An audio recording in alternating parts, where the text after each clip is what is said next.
झारखंड के बोकारो, हजारीबाग, रांची और रामगढ़ के बाद 3 और जिलों से ट्रेजरी घोटाले की बड़ी खबर सामने आ रही है। सूचना है कि केवल बोकारो, हजारीबाग, रांची और रामगढ़ ही नहीं बल्कि पलामू, जमशेदपुर, देवघर में भी बड़े स्तर पर ट्रेजरी घोटाले को अंजाम दिया गया है। दैनिक भास्कर की रिपोर्ट के मुताबिक अब तक कुल 7 जिलों के ट्रेजरी से हुई इस बहुचर्चित डकैती की रकम 150 करोड़ के भी पार पहुंच चुकी है। हैरानी की बात यह है कि इस घोटाले में वही सरकारी अधिकारी और कर्मचारी शामिल हैं जिन्हें ट्रेजरी की रखवाली का जिम्मा मिला था। 7 जिलों में हुई ट्रेजरी घोटाले के बाद वित्त विभाग अब जाकर रेस हुआ है। वित्त सचिव ने कहा है कि अभी 7 जिलों बोकारो, हजारीबाग, पलामू, जमशेदपुर, देवघर, रामगढ़ व रांची ट्रेजरी से वेतन के नाम पर अवैध निकासी हुई है। इसमें ट्रेजरी, सब ट्रेजरी, पेंशन एवं लेखा कार्यालय और स्टेट ऑडिट में तैनात कर्मचारियों की संदिग्ध भूमिका सामने आई है। यह सभी कर्मचारी लंबे समय से एक ही जगह पर तैनात थे। वित्त सचिव ने 3 साल से एक ही जगह पर जमे कर्मियों को फौरन हटाने का निर्देश जारी किया है। राज्य सरकार का मानना है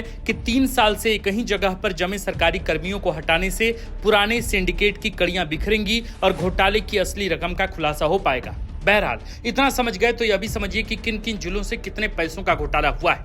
आंकड़ा फिलहाल अनुमान के आधार पर ही है।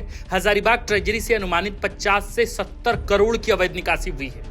बोकारो में 30 से 35 करोड़ तक के घोटाले की बात सामने आ रही है। इसी तरह रांची में 10 से 20 करोड़ रुपए ट्रेजरी से अवैध तरीके से निकाले गए।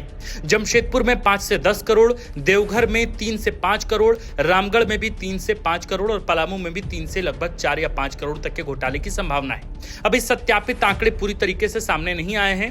फर्जी निकासी का अंतिम आंकड़ा ऑडिट और सीआईडी जांच के बाद ही सामने आएगा।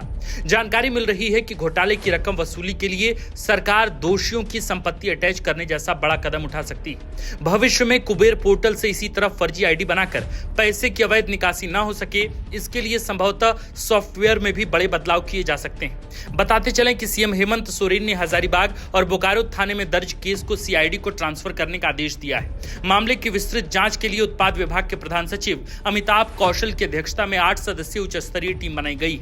समिति ने भी ट्रेजरी घोटाले की जांच शुरू कर दी है।